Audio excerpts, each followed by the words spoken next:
Olá,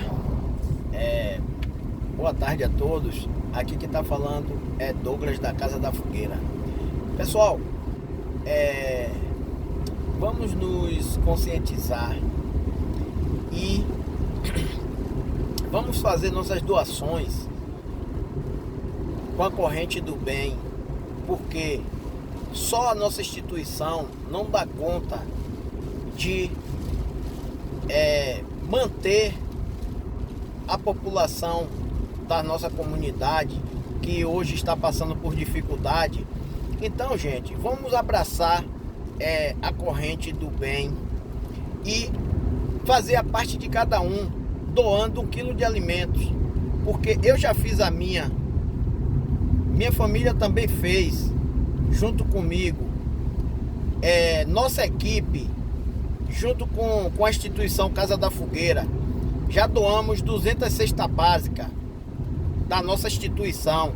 Então, como eu não tenho mais condições de estar mantendo, eu peço encarecidamente a todos vocês que nos ajude, que se compadeça e faça a doação da corrente do bem, Casa da Fogueira. Dê sua doação, dê com amor, como nós estamos doando, com coração, com amor ao próximo. Ajudar essas pessoas que trabalham nas ruas, os ambulantes que não tem para quem vender nesse momento, para os guardadores de carro, para as pessoas que estão nesse momento desempregado, que hoje não tem nem o que comer e chora pedindo socorro, clamando pra gente. Então, pessoal, vamos nos unir com essa corrente do bem. Doe esse alimento. Um alimento, 1 quilo de alimento que você doar não vai fazer falta para ninguém.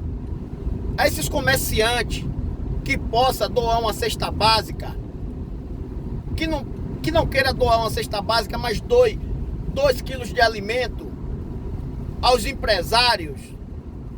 Então, gente, vamos nos unir e bola pra frente, que a gente vai ajudar muita gente, ok?